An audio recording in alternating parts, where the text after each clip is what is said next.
Where Samwell first comes to Castle Black is a moment in which John is forced to realise that, you know, this now is going to become his new family, that this sort of ragtag band of outcasts and criminals, these are the people that he'll have to bond with. John, he's supposed to be trained by Sir Roddick.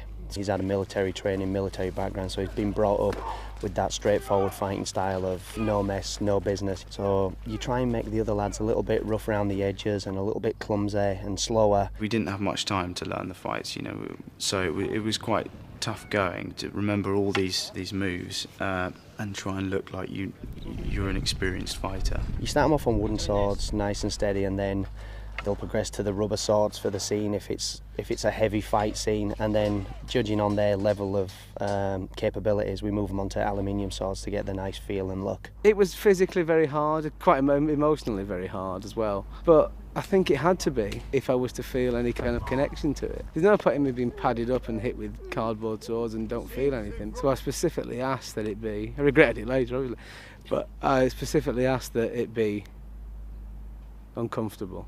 Rubber swords do still hurt, yeah, and it's funny because, you know, we put pads on them and everything like that, but being hit in the same place repetitively is gonna, one, get annoying and two, get sore.